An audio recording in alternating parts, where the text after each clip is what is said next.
Let me piece yourself back together now. What's your vision?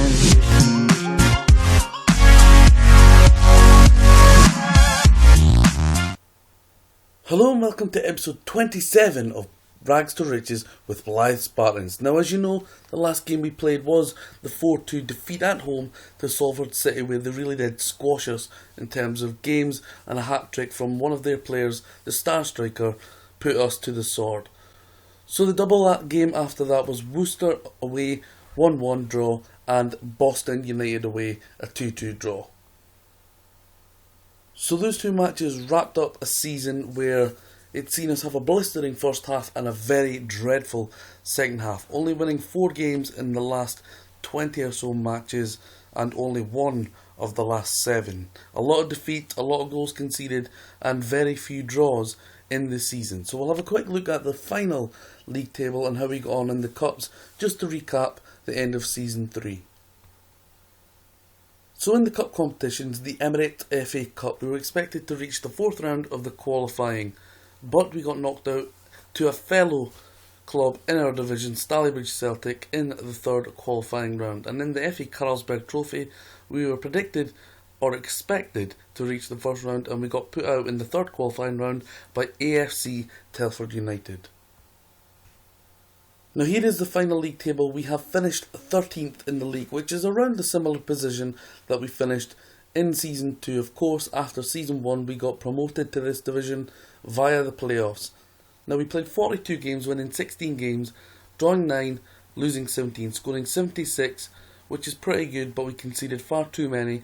I think the most in the league, 82 goals, and recent form shows how poor we have been. Now, most of those 16 wins came in the opening 25 games of the season. Had we performed like we did in the first half of the season in the second, we would probably be closer to the top end of the table and maybe even in the playoffs. So we didn't manage to sustain that, but the board expectation was to avoid relegation, and we've done that quite comfortably by 15 points in total.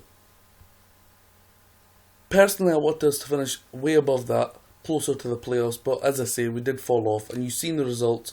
We did fall away in the second half of the season, but we're still in this division. We've sort of solidified ourselves in this league, and we're of course promoted from the previous league, so we're now a solid Vanarama Conference North team. Hopefully next season we can push on and really get into that playoffs or even challenge for the title. Champions, Halifax, they were up there for a long time and top of the league for quite a while.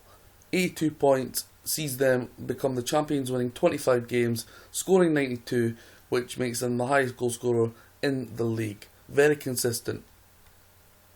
In the playoffs, our fellow promotion club that we came up with was Nuneaton. Of course, I have turned down 2 interviews with them this season, as I have done many clubs, but mainly a host of Scottish clubs.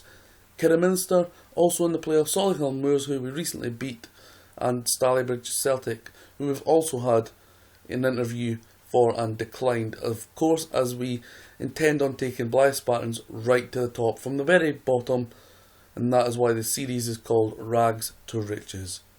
Relegated are Kettering, disappointingly FC United of Manchester, who only won 9 games out of 42 and lost the last 3 games of the season. Gainsborough also bow out of the league on 37 points. Those 3 clubs quite a few points away from Telford, Chorley and Worcester, who were other 3 relegation threatened clubs.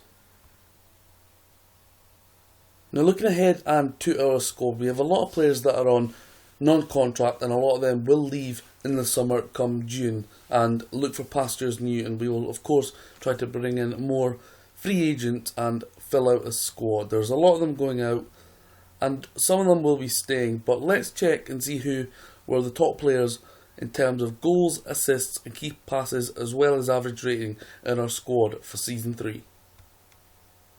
Top goal scorer for the club for the 3rd season running was Matt the Wolf Wolfenden.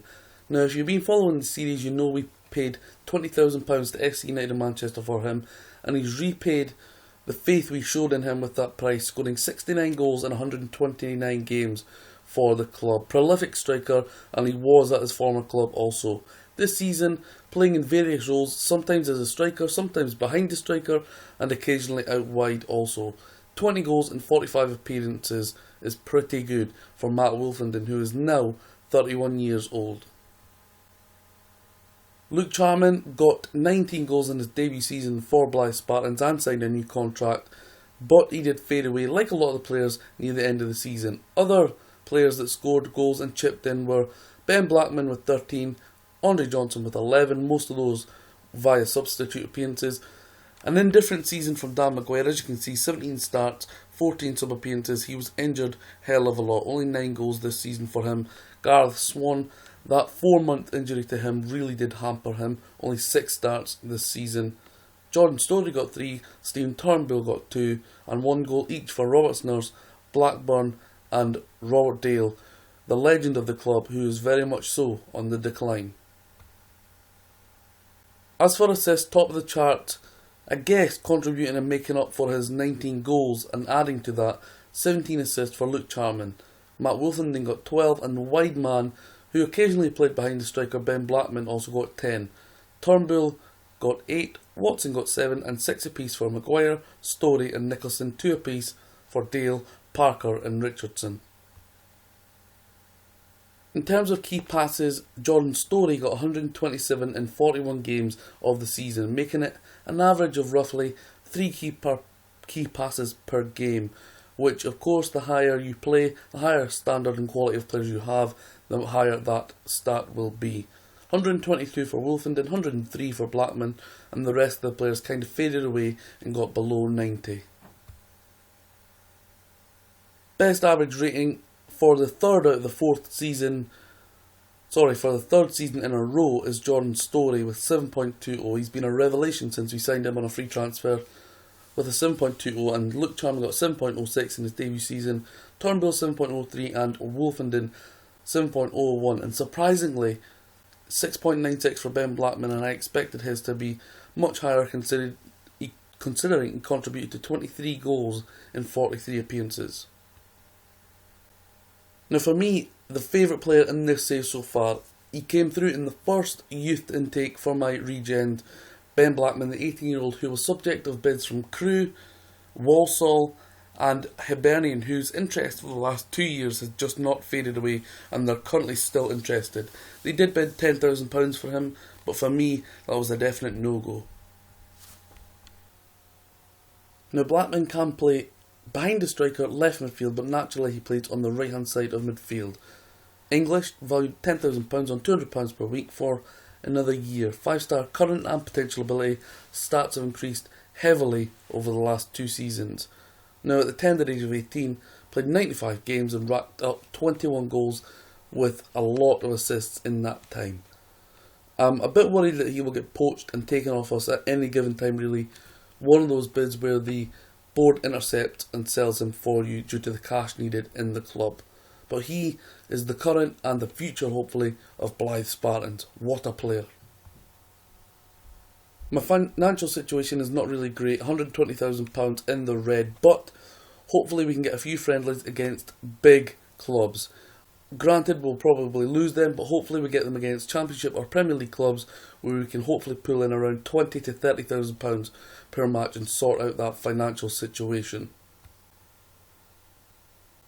So there we have it, guys, the end of Season 3 in the Blyth Spartans rags to riches save. 13th position finish, a solid team in this league now, but hopefully next season we can plough on, we can move and at least challenge for that playoff spot, if not challenge for the Vanarama Conference North title and get us promoted to the league above, and we can kick on. Remember, this is a long-term save, this is rags to riches, bottom to the top, and I don't care how long it takes me, I'm going to get to the very top with this club that I have a close affinity with. So here we are, this is it, this is now, this is Blyth Spartans, this is rags to riches, and thank you for watching. This is the end of Season 3 recap, thanks for checking it out, and I'll see you guys very soon.